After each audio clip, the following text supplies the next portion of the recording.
à toutes et à tous. Merci de me donner cette tribune pour partager avec vous le parcours et l'expérience d'interface sur l'éco-conception, mais surtout sur notre trajectoire de développement durable. Donc, nous sommes dans l'industrie, nous sommes dans le B2B et bienvenue dans le monde magnifique du revêtement de sol et de la moquette. Donc, notre métier, c'est concevoir des espaces de travail. Donc ici, vous voyez une de nos dernières collections, donc une moquette modulaire inspirée bien évidemment des principes biophiliques, éco-conçus à base de matériaux recyclés et de matériaux biosourcés, entièrement posés de façon très particulière, pas collés au sol, adhérés avec des pads pour que toutes ces dalles soient liées entre elles. Et très clairement, en termes de technologie, en termes d'éco-conception, c'est quelque chose de très différent par rapport à ce qui se passe dans l'industrie. Et tout ça, ce que vous voyez à l'écran, c'est le résultat de plus de 25 ans de travail qui a été possible grâce à ce monsieur. Ce monsieur, c'est Ray Anderson, c'est le fondateur de la société qui a créé Interface en 1973, une grande année. Et qui a fait pivoter complètement le modèle industriel de la société en 1994.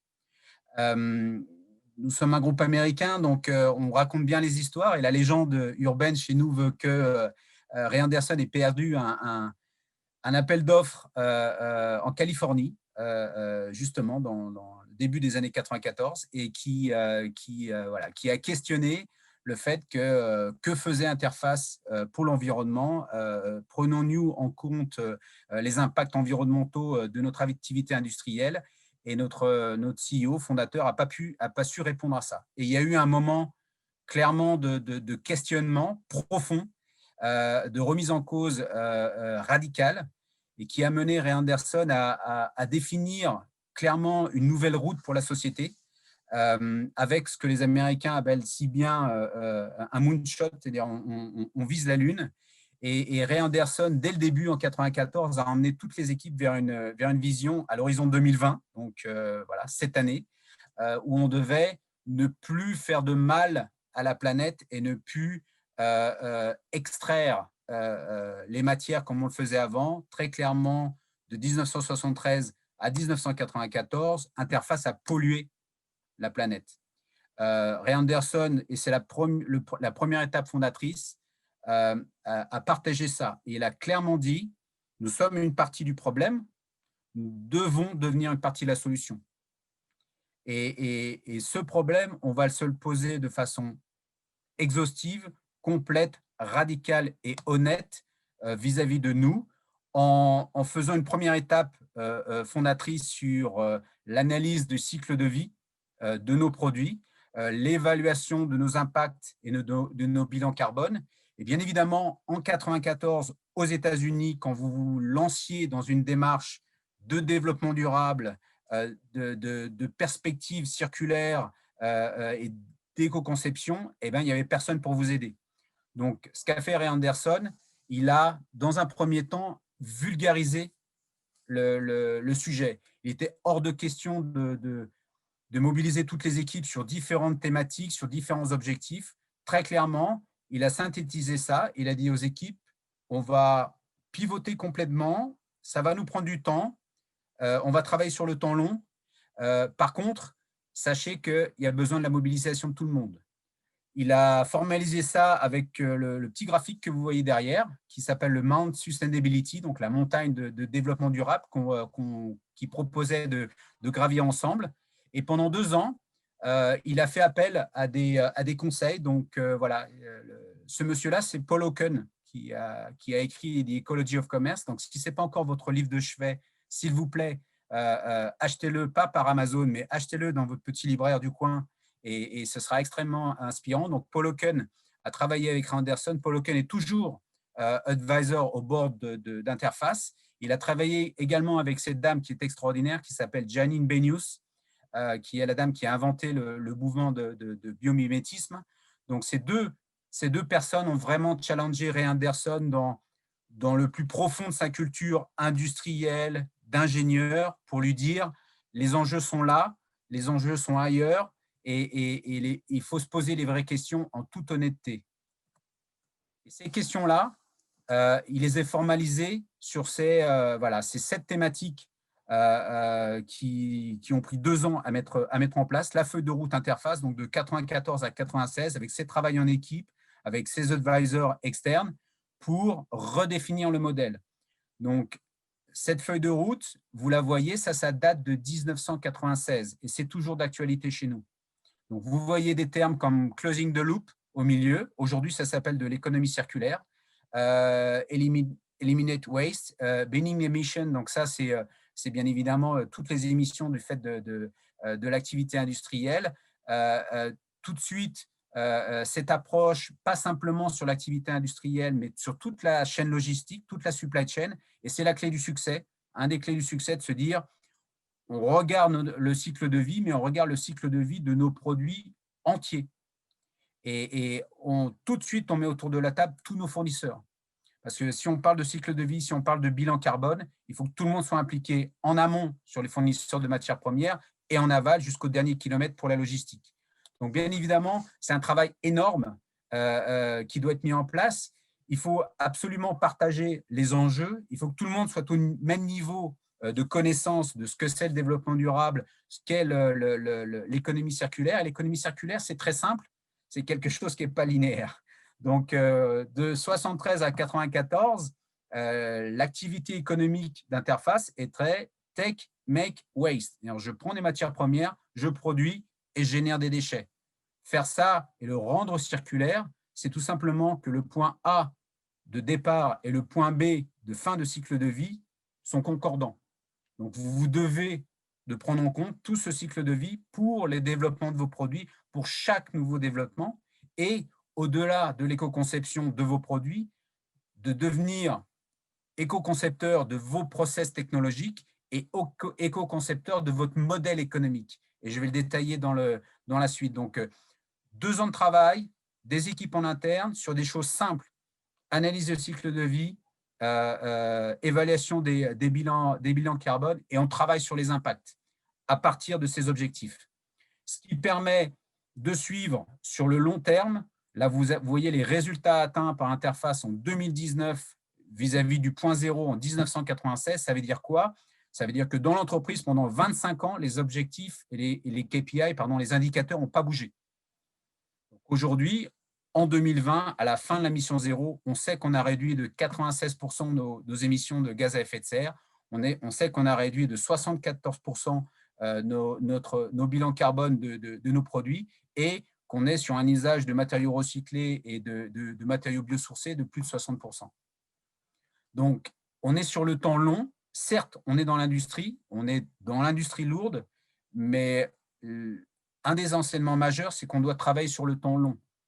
Et aujourd'hui, ce que partage Interface, après ces 25 ans, c'est qu'on ouvre notre connaissance sur le côté possible. On arrive avec un prototype industriel et on se dit, voilà, un prototype industriel durable, c'est possible. Et le seul message qu'on porte aujourd'hui, après ces 25 ans de travail dans l'ombre de notre côté, c'est que c'est possible. Et si c'est possible, tout le monde peut le faire parce qu'on a réussi à le faire. On est un groupe d'1,3 milliard de dollars de chiffre d'affaires dans le monde entier, donc pas si gros que ça. C'est possible, tout le monde peut le faire. Et si tout le monde peut le faire, tout le monde doit le faire.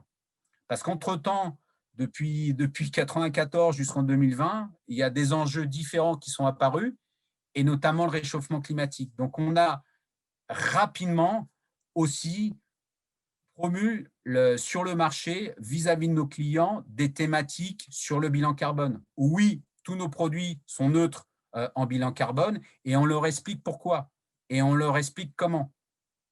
De façon très honnête et très transparente envers vous, oui, aujourd'hui, nos clients achètent nos produits parce qu'ils sont beaux d'un point de vue design, parce qu'ils sont d'une extrême qualité et parce qu'ils sont, ils sont livrés avec un service premium. Mais derrière, ça nous permet de créer ce lien et cette discussion au sujet du développement durable, de l'éco-conception, d'une vue circulaire de modèle, et d'amener aujourd'hui un échange sur les nouveaux enjeux sur le réchauffement climatique. Et très clairement, La mission qu'avait donnée Ray Anderson, cette mission zéro de 1994 à 2020, on y est arrivé, mais dès 2016, du fait voilà, de la prédominance de cette problématique de réchauffement climatique, on a tout de suite pensé à la prochaine étape et au moonshot suivant. Le moonshot suivant, c'est très clairement le réchauffement climatique et notre nouvelle mission d'ici 2040 de devenir un modèle régénératif, ce fameux net zéro et au-delà. Donc, on ne sait pas aujourd'hui comment on va faire encore, comme on ne savait pas comment on allait faire en 1994 d'être neutre en carbone à l'horizon 2020. Aujourd'hui, on part avec très clairement une mission au-delà de nos objectifs business sur le fait de dire comment rendre une entreprise industrielle régénérative, c'est-à-dire pas simplement de faire aucun impact vis-à-vis de l'environnement, mais de pouvoir contribuer positivement à l'inversement de ce phénomène de réchauffement climatique. Donc, ce qu'on fait, encore une fois, comme on a fait entre 94 et 96, on se pose les bonnes questions. Et ça, ce slide peut paraître assez compliqué, mais il est assez simple. C'est les projections et les courbes d'augmentation de la température voilà, à horizon très lointaine, on va dire, d'ici 2050. Et tout le collectif GIEC nous dit, bah voilà, il faut travailler sur les émissions carbone humaines, il faut travailler sur les puits de carbone, il faut laisser la nature refaire son travail. Pourquoi ? Parce que le carbone, et c'est un choix fort, et c'est encore en toute transparence, le carbone, il est dans la nature. Le sujet du carbone, c'est que c'est l'activité de l'homme qui l'a placé au mauvais endroit. Donc, si l'homme l'a placé au mauvais endroit, l'homme, par son action, peut le replacer au bon endroit. Donc, sur les mêmes principes fondateurs de se dire, on est toujours une partie du problème et on doit être une partie de la solution. Et quand on travaille dans le bâtiment et que le bâtiment est responsable de 39% des émissions de dioxyde de carbone dans le monde, bah, on est au milieu du truc. Donc, on se lève et on dit, voilà, à partir de ça, il faut tirer les bonnes conclusions. Donc, tirer les bonnes conclusions, c'est quoi? C'est éco-concevoir aussi son modèle économique, son business model, comme on dit aux États-Unis. Donc, à partir de ce constat du GIEC, eh ben, on a tout simplement déroulé notre modèle économique pour les dizaines d'années à venir, jusqu'en 2040. Donc, le Live Zero, on continue notre mission zéro, on continue à réduire nos émissions, mais on travaille aussi à approcher le carbone différemment. Comment est-ce qu'on peut contribuer, nous, industriels du revêtement de sol de la moquette, à impacter ces émissions de carbone? Tout simplement en disant, bah, écoutez, le carbone, il ne faut juste pas le relâcher dans l'atmosphère. Donc, on va tout faire pour garder ce carbone séquestré en utilisant des matières qu'on va réutiliser quasiment à l'infini, de sources différentes, de sources qu'on ne connaît pas encore, et on va changer nos processus de fabrication.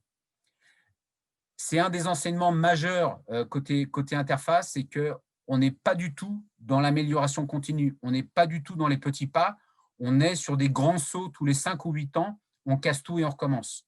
Donc, d'un point de vue industriel, ce n'est pas facile pour nos équipes, mais on sait que face aux enjeux, on doit aller encore plus fort. On doit penser à cet effet ce ripple effect, c'est-à-dire cet effet d'onde pour emmener tout le monde, toute notre chaîne logistique, nos fournisseurs. Et encore une fois, de trouver une raison d'être et une légitimité au-delà de la moquette, au-delà du revêtement de sol, pour se dire, OK, quels sont maintenant les nouveaux enjeux et qu'est-ce qu'on peut faire? Et jusqu'à aller chercher de la matière première où on ne pense pas pouvoir en trouver, les filets de pêche avec voilà, le nylon aujourd'hui recyclé qui sert à fabriquer les dalles de moquette que vous avez vues, il sert aussi en sourcing sur ces filets fantômes. C'est du nylon 6 qu'on peut recycler, qu'on peut réutiliser derrière. Donc, cette phrase de notre fondateur Ray Anderson, elle est toujours là. Et un des enseignements principaux, c'est ça. C'est qu'au bout d'un moment, dans les entreprises, dans les associations, dans les gouvernements, si ce n'est pas vous, c'est qui? Et si ce n'est pas maintenant, c'est quand? Parce qu'il faut agir très clairement, rapidement, pour inverser cette courbe de réchauffement climatique dès lors qu'on a le courage de se lever, de se dire, je suis une partie du problème, je peux devenir une partie de la solution. Voilà. Hop. Anne-Cécile, Céline, je suis à peu près dans le timing, hein. C'est parfait dans le timing et merci beaucoup pour ce que tu nous partages. Moi, ça me donne une grosse patate là. Merci effectivement Eric pour ton partage.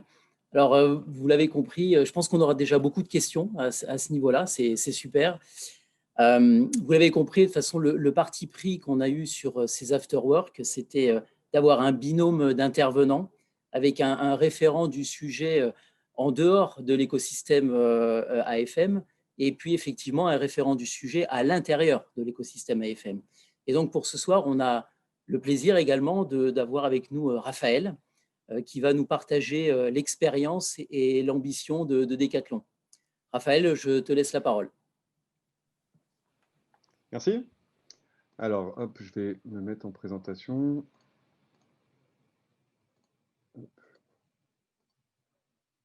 Vous me dites si c'est bon? Ouais? Ouais, c'est bon. Ok, parfait. Bon, merci à tous. C'est pas facile de passer après Eric à Interface, mais ça fait plaisir de voir une entreprise qui a réussi, qui est allée jusqu'au bout du geste. Et voilà, donc tout d'abord, je tiens à dire merci à Anne-Céline et à Nicolas d'Act & Facts pour l'invitation et pour leur travail au sein d'Act & Facts. C'est vraiment top ce qu'ils font. Et sans eux, bah voilà, ces partages n'auraient pas lieu. Donc voilà, grand merci à vous. Alors moi, c'est Raphaël Duby, j'ai 34 ans. Ça fait 10 ans actuellement que je suis à Decathlon. Et je suis passionné de course à pied, d'escalade, de boxe. Voilà, je tenais à vous partager ça, parce que partager un peu de sport, c'est toujours plaisant. Donc, je suis super content de vous partager ce qu'on fait à Decathlon, en fait, parce que vous pouvez voir pas mal de choses sur des supports externes, mais ce que je vais vous indiquer, c'est des choses que vous ne pouvez pas forcément trouver. C'est comment on fonctionne, qu'est-ce qu'on fait, comment on le fait. Et donc, voilà, je suis content de pouvoir vous le partager. Donc, en fait, moi, à la base, une chose que je voulais vous partager, c'était comment je suis venu au développement durable. Et donc, pour commencer, moi, en fait, à la base, je viens de l'informatique. J'ai appris l'informatique durant mes études. C'est ce qui m'a donné aussi beaucoup d'ouverture quand j'étais plus jeune. Ça m'a aidé à découvrir un peu le monde voilà, via cette fenêtre qui est Internet et tout ce qu'on peut y faire. Et en fait, à l'issue de ça, j'ai appris en DUT informatique, du coup, ce domaine. Et au bout d'un moment, en fait, je me suis dit, en fait, tu vas travailler au moins 35 heures par semaine, et c'est probablement beaucoup plus. Et donc, en fait, je me suis dit, il faut faire quelque chose de plus important. Et notamment, en fait, j'ai lu Nos logos de Naomi Klein. Donc, je tenais à vous partager, si vous ne connaissez pas ce bouquin, sur la société de consommation. Et donc, c'est vraiment quelque chose qui m'avait beaucoup animé à cette époque-là. Ça m'avait assez voilà, chamboulé. C'était un peu, je pense que tout le monde, en fait, qui vient sur le développement durable, sur ce sujet, à un moment où, en fait, il y a eu un petit déclic. Et ça, c'était le mien. Donc, je suis passé, en fait, de l'informatique à l'environnement. Donc, j'ai eu la chance de pouvoir faire cette transition sans reprendre toutes mes études. Donc, je suis allé en licence pro gestion des déchets, où en fait, j'ai découvert la fin de vie de nos produits, qu'est-ce qui s'y passait, le recyclage. Et là, je me suis dit, c'est absolument voilà, ce que j'ai envie de faire. Ce domaine-là, c'est le bon. Et du coup, en fait, par contre, je me suis dit, j'ai envie de mener des projets. J'ai envie de faire bouger les choses de façon plus large et donc de mener des projets. Donc, je suis allé faire un master à Cergy-Pontoise en écologie industrielle. Et notamment, j'ai découvert un sujet que en fait, je ne connaissais pas, qui pour moi n'avait pas d'existence dans ma culture, qui était l'éco-conception et l'ACV, l'analyse en cycle de vie. Et en fait, je suis arrivé donc, de la fin de vie des produits. Et en fait, j'ai redécouvert qu'il y avait tout un cycle de vie avant ça. Et ça a été un espèce d'eureka, d'orgasme intellectuel. Et je me suis dit, c'est vraiment là-dedans qu'il faut agir. C'est là c'est avec ça qu'il faut travailler. C'est là-dedans qu'il faut faire bouger les choses. Et donc, après, je suis rentré en contact avec Decathlon à la fin de mes études et en fait, avec un stage qui faisait la jonction entre les deux. Donc, en fait, je suis arrivé en stage sur le recyclage et l'éco-conception, donc tout ce qui était recyclage des vêtements en matière synthétique et aussi comment reconcevoir les produits pour faciliter la recyclabilité.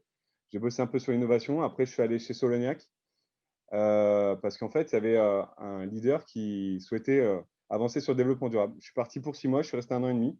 Après, il m'a proposé de venir accompagner les autres sports. Et en fait, à cette époque-là, pour moi, le développement durable, c'était un projet, mais ce n'était pas un métier. L'éco-conception, ce n'était pas un métier dans une entreprise comme Decathlon. Mais du coup, en fait, quand je suis arrivé et que j'ai commencé à animer différents sports, le réseau, et ben là, je me suis dit, en fait, si ça peut être vraiment une activité au sein d'une entreprise. Et puis petit à petit, en fait, au début, on était 3 au service, on était 3 sur le développement durable, on était très peu, à plein temps. Il y avait beaucoup de gens qui commençaient à être missionnés, intéressés. Et puis petit à petit, ce métier est devenu un métier pour d'autres aussi. On a pu faire grandir l'activité. Et puis en fait, notre réseau, il s'est élargi énormément. Donc voilà, donc ça, c'était quelque chose. Et maintenant, on est 35 au sein du service développement durable, 7 sur l'offre et la conception, un réseau de 200 personnes. Et on était avec plus d'une centaine de personnes aujourd'hui, justement, tous connectés à travailler ensemble et au service de 3000 personnes. Derrière ce logo, donc derrière Decathlon, qu'est-ce que vous pouvez savoir d'autre? En fait, c'est qu'en fait, on est 100 000 sportifs au service de 400 millions de sportifs. Et ça, c'est un peu l'envergure que j'avais envie de vous donner en termes d'action et de l'action qu'on peut avoir à l'intérieur de Decathlon, comment il peut influencer un domaine aussi large que le sport. On a 4 valeurs et en fait, ces 4 valeurs, elles ont été vraiment hyper importantes pour l'arrivée du sujet environnement à l'intérieur de Decathlon, parce qu'on a une des valeurs qui est la responsabilité. Et avec la responsabilité aussi, une des valeurs qui n'est pas là-dedans, pas dans ces 4, mais que pour moi, je trouve qui est hyper forte à Decathlon, c'est la rationalité. Donc en fait, la responsabilité, c'est se dire d'être responsable des choses qui se passent dans l'entreprise et de faire les choses en responsabilité. Donc toujours de mettre notre action au regard des impacts qu'elle a et de prendre les choses à bras le corps. Et la rationalité aussi, c'est important, c'est de le faire en fait en faisant fonctionner son cerveau, son esprit critique. Et je pense qu'il est hyper fort à Decathlon. Et c'est ce qui fait qu'en fait, quand on va faire une matériothèque et avec, on a des centaines de matériaux identifiés qui nous revendiquent du verre, et ben, on met cette rationalité au service de cette matériothèque et on identifie qu'il y a plus de 95% de ces matériaux qui en fait ne sont pas vraiment verts, ne sont pas vraiment éco-conçus. Et donc ça, ce filtre-là, qu'on n'aurait pas si si on était orienté marketing, par exemple, bien que le marketing voilà, peut faire aussi des belles actions, eh ben, on le fait via cette rationalité et cette envie d'action. Donc, on prend la responsabilité, on l'applique à nos métiers. Bah, comment ça se passe? Du coup, en 1986, on devient concepteur à Decathlon. Et en 2006, on devient éco-concepteur. Pourquoi? Parce qu'en fait, quand on applique cette responsabilité au métier de la conception, eh ben, ça nous fait de l'éco-conception parce qu'on va en fait considérer l'impact du produit concrètement, identifier où sont les enjeux et aussi se dire où est-ce qu'il faut agir, où est-ce que notre impact sera le plus important. Ce côté Pareto qui est très fort à Decathlon, des 20-80, où est-ce qu'il faut agir, où sont les gros cailloux. Et donc, voilà, on s'est mis à agir vraiment sur l'impact de nos produits. Et après, on a développé ça encore plus fort. Donc, on a tellement développé ça qu'en fait, on avait un nombre de produits qui s'améliorait avec l'éco-conception jusqu'à se dire, on va le dire aux clients. Et ça, c'était top. On a grimpé, on est allé chercher différents acteurs de plus en plus forts et on a pu valider des stratégies, avancer et du coup, arriver jusqu'à le dire aux clients, la performance de nos produits. Et c'est là où les difficultés sont arrivées pour moi. C'est 2012, je crois, 2011-2012. On avait eu la crise économique et en fait, c'est rebond. Et donc en 2012, les priorités changent. Et là, la direction qui avait le vent, qui nous avait mis le vent en poupe sur le DD, là, change de priorité Et le message, c'est prix, prix, quantité, quantité. Prix, prix, quantité, quantité. Et donc, moi, en fait, à ce moment-là, je me suis rattaché à ce qu'on avait obtenu et j'ai orienté tout vers les utilisateurs. Donc, je me suis vraiment orienté à fond toute notre action vers l'affichage environnemental pour le dire aux clients. Parce que je me suis dit, si on le dit aux clients, on va forcément continuer d'agir derrière. Parce qu'on ne pourra pas mentir, on voudra être responsable jusqu'au bout et on voudra, du coup, amener des choses pertinentes auprès de nos utilisateurs. Voilà, donc moi, mon apprentissage à ce moment-là, c'était la conduite du changement, ce n'est pas juste aller voir quelques acteurs et puis, comme dans un jeu d'échecs, changer la stratégie. Mais je me suis rendu compte qu'en fait, il fallait changer le plateau et être partout. Et que voilà, tous les acteurs, en fait, tous les acteurs ont un poids qui est important et il faut en fait changer la culture d'entreprise. Il faut que ça soit partout, tout le temps. Et donc, on a agit dans ce sens-là, et je vais vous le décrire un peu après. Et c'est allé tellement fort que ça a même changé le sens de Decathlon, qui était à l'époque, donc qui est toujours, mais maintenant c'est plutôt la mission. Donc c'était avant rendre le plaisir et les bienfaits de la pratique du sport accessible au plus grand nombre. Et on a rajouté ce durablement qui s'est très bien ajouté à notre ADN, qui était déjà là en fait, mais qui s'est exprimé à ce moment-là. Et donc, parce que voilà, tout le monde en demandait et du coup, ça a pu changer ce sens. Maintenant, comment s'organiser derrière pour vraiment faire en sorte que ça soit partout? Donc, nous, on a une équipe au niveau du service développement durable. Qu'est-ce qu'on fait? On prend les enjeux environnementaux, les enjeux du développement durable. On regarde s'ils s'appliquent à Decathlon. Après, on découpe ça en projets et on va animer tout un réseau. Et après, on a des leaders développement durable qui, eux, sont dans des périmètres. Donc, ils vont agir sur un sport, sur un process industriel. Donc, ils vont agir, par exemple, au football. Ils vont agir à l'escalade. Et ils vont en fait identifier pour ce sport quels sont les enjeux qui le concernent. Et ils vont animer leurs équipes sur les responsabilités de chacun pour agir et pour faire bouger dans un projet commun. Ça, c'est hyper important de fédérer les gens autour de cette thématique. Ça, c'est leur rôle et ils le jouent à merveille. À côté, en parallèle, on a développé un réseau de référents de compétences. Il faut agir dans tous les métiers. Pour agir dans tous les métiers, en face des responsabilités, on a des compétences. En face des compétences, on a des formations, on a de l'accompagnement, des outils. Et là, on a des personnes qui sont devenues hyper compétentes pour accompagner. Donc, par exemple, Henri Guillemont, qui est ingénieur produit, il accompagne les autres ingénieurs produits à développer des compétences sur le développement durable. On a Bouraoui qui fait la même chose au niveau des process industriels avec des ingénieurs composants. Bouraoui, maintenant, il a des compétences qui sont 10 fois supérieures en éco-conception que moi quand je suis rentré dans l'entreprise. Il est hyper pertinent et il accompagne les équipes à merveille sur leurs compétences. En parallèle, on a aussi un réseau, un comité environnement qui sont en fait des leaders développement durable, qui sont hyper motivés, des leaders en fait de sport, donc des patrons de sport, des patronnes de sport et process, qui sont mobilisés sur le sujet et qui nous aident à changer la structure de Decathlon pour favoriser les comportements liés au développement durable. Ils sont une douzaine avec qui on bosse main dans la main avec chacun des chefs de projet et le réseau. Et ça permet vraiment de bouger les lignes. Et ce que j'ai pu remarquer aussi, c'est que quand un leader parle à un autre leader, eh ben, ce qui peut passer par nous en 1 heure, eux, ça se passe en 5 minutes. Et quand il y en a un qui fait du développement durable, eh ben, l'autre, il s'y met assez rapidement et ça match et ça fonctionne bien. Derrière, on a dû créer des communs. Donc, notamment, dans ces communs, il y a la définition d'éco-conception. Au tout début, quand on parlait d'éco-conception, on parlait tous de façon différente.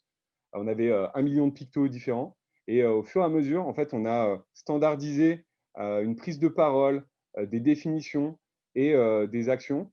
Et on a là, donc, il y a une vidéo que je ne vais pas vous passer, mais que vous pouvez retrouver sur Internet avec des personnes qui se sont investies et qui vous expliquent c'est quoi l'éco-conception pour eux à Decathlon, comment ils le vivent tous les jours. Elle est super intéressante, je vous engage à aller la voir, ça donne envie d'agir.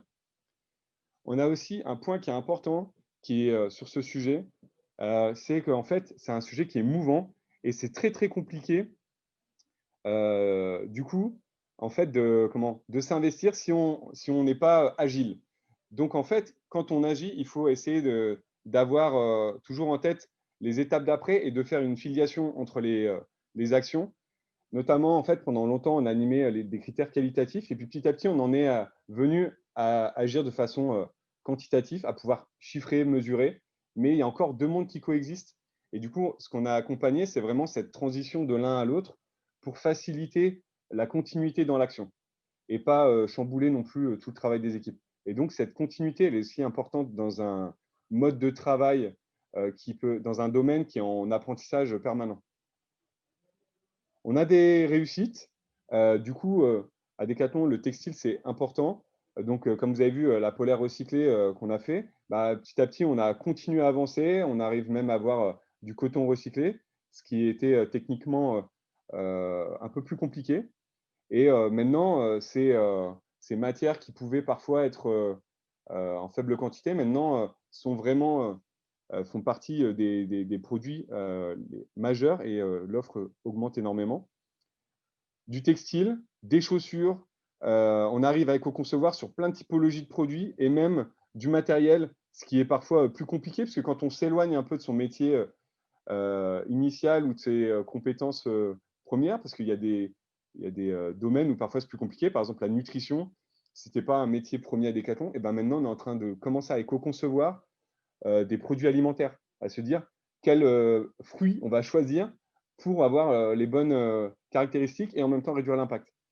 Là, on a fait de l'optimisation topographique, topologique, pardon.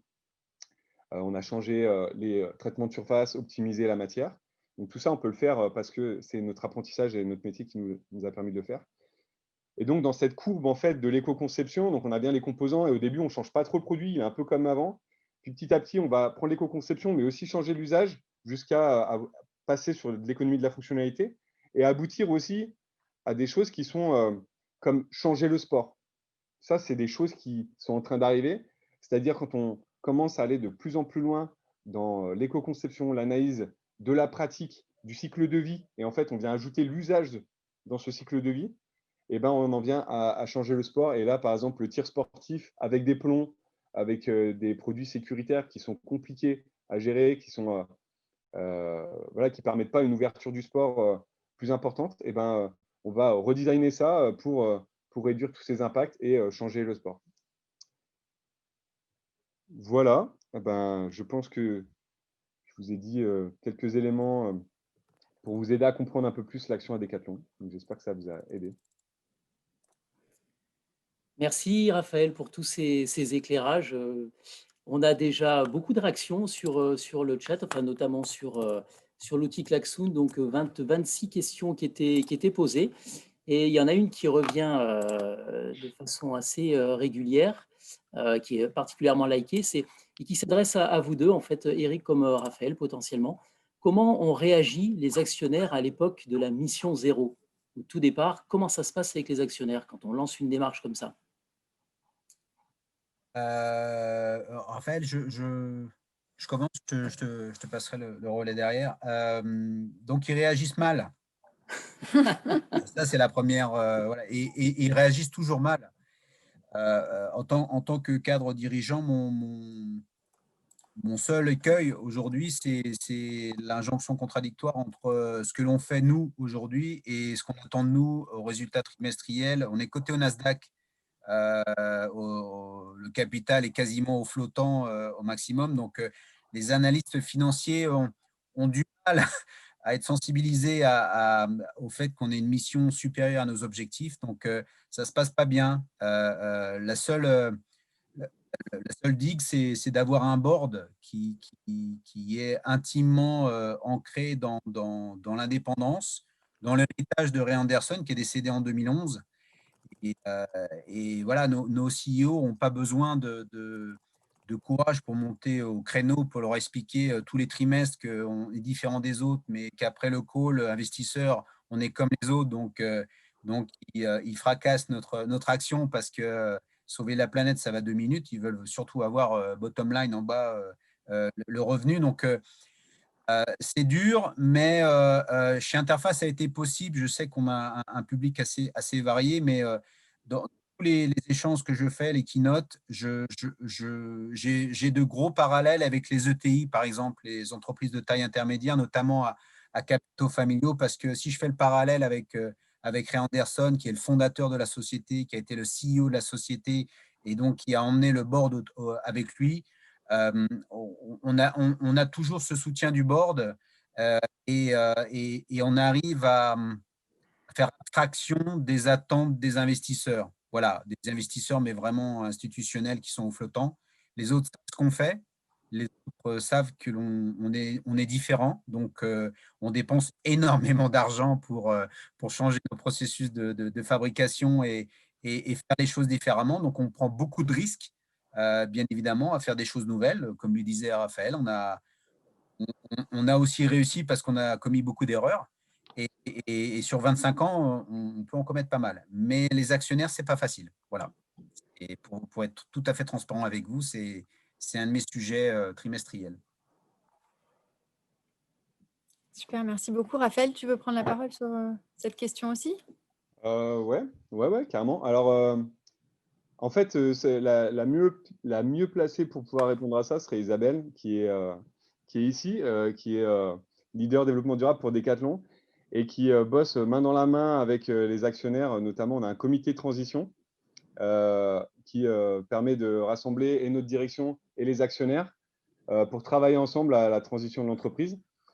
Donc, on bosse avec eux. Il y a des injonctions contradictoires qui peuvent être contradictoires, qu'il faut transformer en compromis parce qu'il faut faire du résultat et il faut en même temps transformer l'entreprise. Et comment on arrive à faire les deux? Et est-ce que c'est l'un après l'autre? Voilà, il faut décider dans quelle mesure on peut faire les deux en même temps. Donc ça, c'est important. Nous, notre travail, c'est deux choses. C'est faire en sorte d'augmenter l'effet de levier de chacun des collaborateurs. Donc, c'est de leur dire, agissez dans l'entreprise, c'est là que ça se passe. Vous avez votre effet de levier maximal. C'est là. Donc, laissez pas vos convictions à la porte de Decathlon, mais rentrez avec et bougez la boîte. Et l'autre, c'est, je vais reprendre l'image du colibri, mais c'est de faire en sorte que les éléphants ne se prennent pas pour des colibris. Donc, c'est faire en sorte que les gros, ceux qui ont de l'impact, travaillent leur impact le plus fort possible et ne viennent pas nous voir en se disant « Ah, j'ai recyclé dans ma poubelle, c'est parfait ». Mais quand on est propriétaire d'une entreprise, quand on peut la bouger avec un impact fort, il faut y aller à fond. Et je pense qu'ils sont en mesure de le faire. Il faut maintenant qu'ils en prennent conscience et qu'ils fassent les choix. Donc, ça avec des choix forts, parce qu'ils sont nombreux. Et je pense que nous, on est là pour les accompagner à faire. Alors justement, il y a une Attends, question qui va dans... juste avant, Vas-y. François, je vais juste remontrer parce qu'on a été rapidement tout à l'heure sur la manière de mettre les cœurs sur les questions. Et donc, je vais me mettre en partage d'écran. Hop. Comme ça, vous allez pouvoir voir. Voilà. Je vous remontre rapidement. Normalement, vous voyez bien mon écran Klaxoon. Et donc, pour liker, alors, quand vous arrivez sur les questions, vous allez ici, là où c'est noté le nombre d'idées. Et puis, vous mettez votre petit cœur. Moi, je vais mettre mon cœur sur celle-ci. Et voilà, votre question va remonter du coup de cette façon. Alors, je te passe la parole. Alors justement, il y avait, dans la continuité de ce que vous évoquiez tous les deux, une question qui revenait souvent, bien likée également. Donc, c'était la politique des petits pas et la politique des grands sauts. Est-ce que justement, dans une entreprise, ils peuvent se cumuler? Je commence, Raphaël? Ouais. Ouais, vas-y. Alors, l'expérience d'interface, c'est pas les petits pas. Parce que peut-être on a le prisme américain de ce positivisme et de ce déterminisme à foncer et quelquefois à réfléchir un peu après, mais ce que j'évoquais tout à l'heure sur le prototype industriel qu'on est capable de partager en 2020, c'est le fait de dire la route qui a été suivie par Interface, c'est justement de se poser les bonnes questions. Et quand on se pose les bonnes questions, on arrive très souvent à des réponses assez, alors je ne veux pas employer des termes à la mode, mais on va dire radicales, parce que les enjeux sont grands. Donc, je sais que c'est compliqué quand quand on a un gros public d'ingénieurs, quand on a un gros public d'ingénieurs français qui sont très cartésiens et très adeptes de l'amélioration continue parce que c'est ce qu'ils ont appris à l'école. Mais l'expérience d'interface, ce n'est pas la panacée, je le répète, on partage simplement une expérience, un prototype industriel. C'est vraiment de faire des sauts qui sont voulus ou subis. Pourquoi? Parce que vous allez accéder à des sourcings de matière, comme disait Raphaël, qui vont vous permettre de vous faire un saut. Vous allez avoir des échecs technologiques qui vont vous dire on ne part pas dans cette direction. Parce que votre éco-conception produit, votre éco-conception de process de fabrication va être complètement imbriquée. Donc, vous ne changez pas simplement la couleur d'une moquette, vous changez toute une chaîne de production.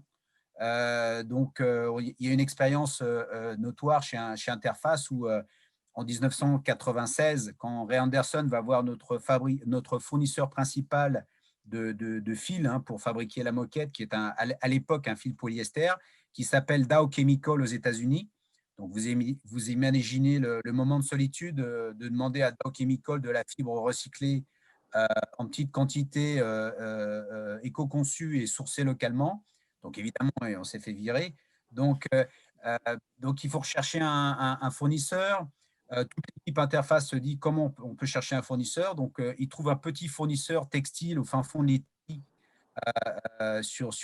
qui travaille le nylon recyclé en 95-96, qui s'appelle Aquafil, qui a développé l'Econil et qui aujourd'hui fournit l'Econil à Adidas, j'espère à Decathlon, à Gucci, enfin, voilà, qui est en train de faire participer à la révolution de l'industrie textile. Donc, les petits pas, c'est en termes industriels par rapport à notre démarche d'éco-conception, que ce soit sur le modèle économique, produit, process, ce n'est pas le retour d'expérience que l'on a à côté Interface.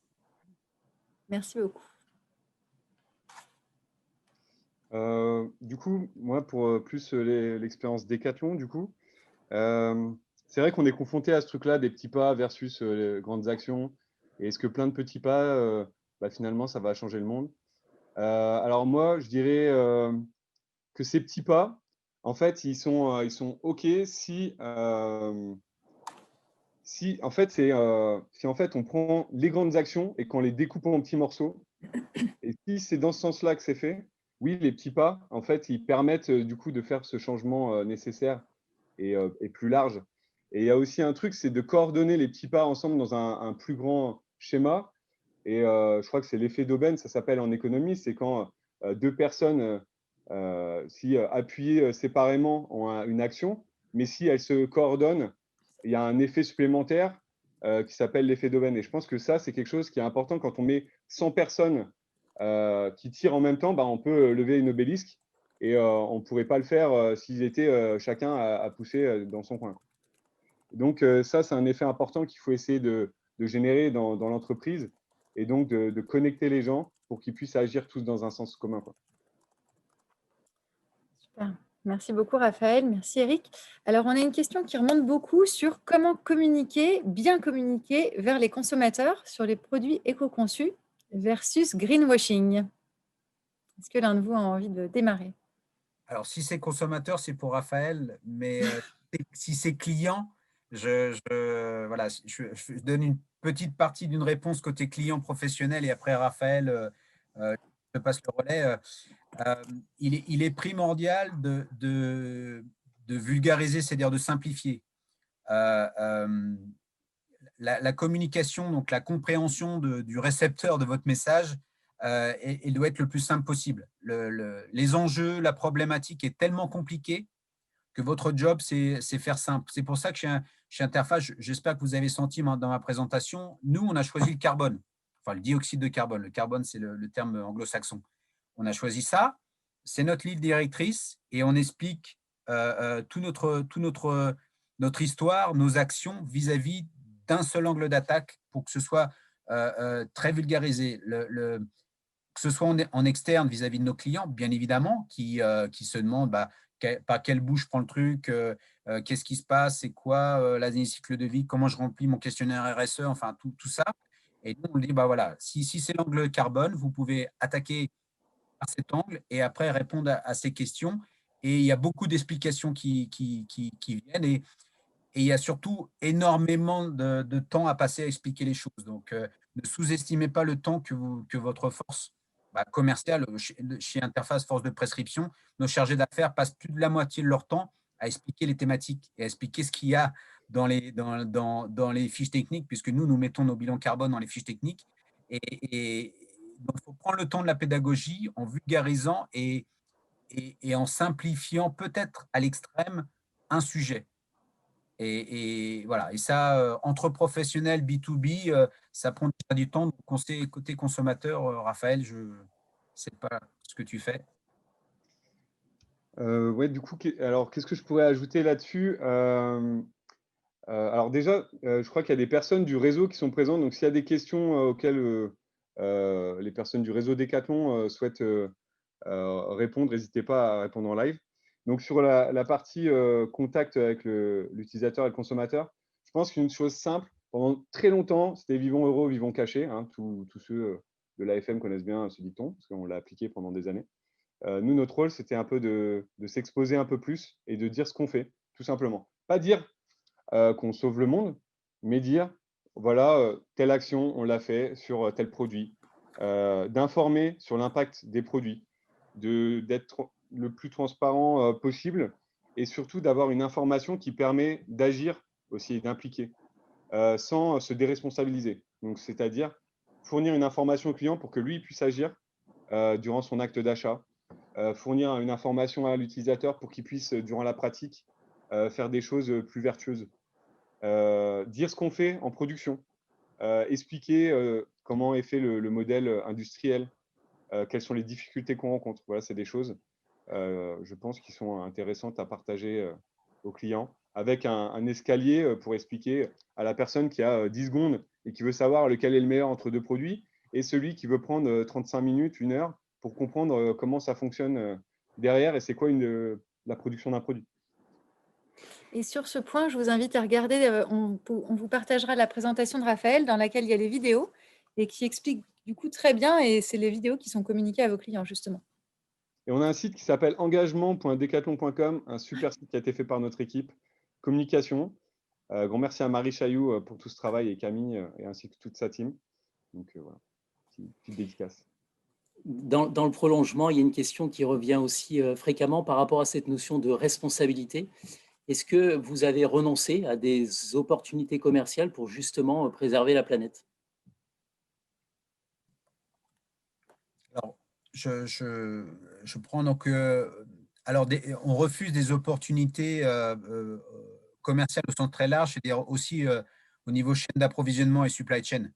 Donc, oui, très clairement, on refuse des fournisseurs, on refuse des propositions, on refuse des façons de faire. Pas simplement, pour une conformité réglementaire, mais par choix fort. Donc, de ce côté-là, oui. Du côté client, je dirais sur les projets, c'est plus des refus qu'on reçoit que des refus qu'on émet. Voilà, on essaie de valoriser nos solutions, voilà, de sensibiliser au cycle de vie. Donc, du fait que un produit qu'on conçu, il est un petit peu plus honnête parce qu'on a investi énormément. Donc, un petit peu plus, hein, pas 3 fois plus cher, mais si, on a beaucoup de refus en aval et on fait beaucoup de refus en amont. Donc, sur la chaîne sur la supply chain, c'est à peu près dans ce sens. Mais ce que disait Raphaël, c'est dire les choses et être transparent. C'est-à-dire que quand vous êtes responsable et quand vous êtes transparent et quand vous êtes engagé, vous n'hésitez pas à dire non. Moi, j'ai jamais vu notre service achat confronté à des cruels dilemmes pour voilà, virer un fournisseur qui nous propose un cocktail chimique détonnant. Donc, c'est pas un sujet. Ils sont plus moteurs à poser les bonnes questions. Voilà, ils ont eu quelques challenges aussi avec nos agences de voyage. Hein. Il y en a 3 au monde, hein, entre BCD Travel et American Express. Leur dire, voilà, On voyage tant, c'est quoi les sujets derrière en termes de compensation et de neutralité pour nos activités de déplacement. Et là, très clairement, on voit que ce n'est pas dans les grilles non plus. Donc, pousser de nouveaux sujets, refuser ou un temps de dire bah, allez bosser, puis revenez nous voir, c'est plus dans ce sens en amont. Et en aval, sincèrement, c'est plus vis-à-vis des clients. Nous, on est disposé à tout partager, mais bon, il y a des impératifs économiques. Hein. Raphaël disait des fois prix-quantité. Bah, quand vous parlez aux 3 grands noms du bâtiment, dont je tairai les noms, mais vous les connaissez, bah, c'est un peu compliqué de leur expliquer que vous pouvez sauver la planète en dépensant 20 centimes de plus, mais on y arrive quelquefois. On subit beaucoup plus de refus. Voilà. Super, merci. Alors, on a un participant qui souhaiterait prendre la parole. Donc, Erwan, je te passe la parole. Merci. Ouais, voilà. Merci Activer, Anne-Cécile. Juste en écho avec ce que vient de dire Eric, merci beaucoup pour la presse et Raphaël. Bravo aussi Raphaël. Sur la com client, moi je m'occupe de la com de Decathlon France et je rejoins complètement ce que disait Raphaël. J'irais même encore plus loin en disant qu'on doit pas avoir peur aujourd'hui de s'exposer en annonçant les choses qu'on ne fait pas bien et en annonçant surtout les progrès qu'on veut réaliser. Je pense que sur la com client, le sujet, il est plus aux promesses, il est à annoncer les progrès sur lesquels on a envie de s'engager. Et quelque part, prendre un peu, moi c'est comme ça que j'ai envie qu'on mette en place les choses chez Decathlon France, qu'on prenne un peu l'opinion à témoin de ce qu'on a envie de faire et des progrès qu'on veut réaliser. En étant vraiment comptable de ces résultats-là et des efforts qu'on va mettre en place pour y arriver.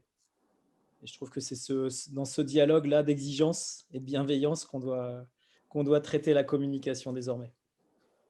Si je puis me permettre, Erwan, si je peux rebondir sur vos propos, donc il y a une dimension dans la transformation qu'évoquait Raphaël, qui n'est pas trop dans les livres de management, mais qui s'appelle le courage. Donc, on l'a eu grâce à notre fondateur, mais voilà, c'est pour ça tout à l'heure, je m'exprimais sur des proximités avec les ETI ou les grands groupes familiaux. Je sais que c'est difficile aujourd'hui pour un CEO d'un groupe au CAC 40 ou SBF 120 de prendre le micro et de dire je suis une partie du problème et je vous promets que je serai une partie de la solution. Ça, c'est pas facile, ça c'est clair. Je sens, voilà, dans les grands groupes bancaires de technologie, on sent qu'ils ont du mal. Et derrière, il y a le problème d'emmener toutes les équipes. Mais courage, transparence et responsabilité au sens large, comme on l'a pu le voir chez Decathlon, c'est quand même assez clair. Et puis, c'est des basiques, mais ça fait un peu old school, hein, même si je n'ai pas 70 ans, mais c'est l'exemplarité, quoi. C'est walk the talk, c'est-à-dire, voilà, on dit ce qu'on fait, on fait ce qu'on dit, et on n'est pas parfait. Voilà, par exemple, chez Interface, en 94, l'approvisionnement de matériaux biosourcés, ça pouvait être une bonne idée. Après, quand vous creusez vraiment pour savoir comment approvisionner des matériaux biosourcés et que vous assurez que ce n'est pas des terres agricoles, ce n'est pas des terres qui sont exploitées, vous n'allez pas le chercher à l'autre bout du monde. Bah voilà, on se dit, on a eu une bonne idée, mais finalement, ce n'était pas une bonne idée. Et désolé, mais on va retravailler sur autre chose. Donc ça, il faut un petit peu d'aplomb pour le partager.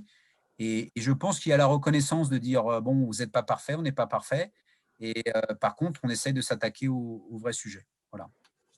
Super, merci beaucoup Eric. Alors, on va prendre une dernière question avec une réponse qu'on vous propose de faire assez courte pour tenir notre timing. Mais cette question est de poids. Comment vous fédérez les équipes sur cette thématique d'éco-conception? Raphaël, tu peux répondre en premier. Moi, j'avais l'impression qu'on avait répondu, mais Ouais. Ok. vous considérez qu'on n'avait pas répondu? Bah, vous avez déjà apporté pas mal d'éléments, mais du coup… Juste un point pour les réponses qu'a apporté Raphaël sur ça, notamment pour éventuellement s'il y a besoin de relancer les choses quand certains objectifs sont atteints. L'expérience côté interface, c'est qu'on n'a pas besoin de relancer les choses parce que c'est tellement ancré dans l'ADN après toutes ces années. vos équipes vous relancent toutes seules. Donc, vous pensez avoir développé le bon produit, la bonne offre, avoir le bon process technologique. En vérité, ils veulent aller encore plus loin.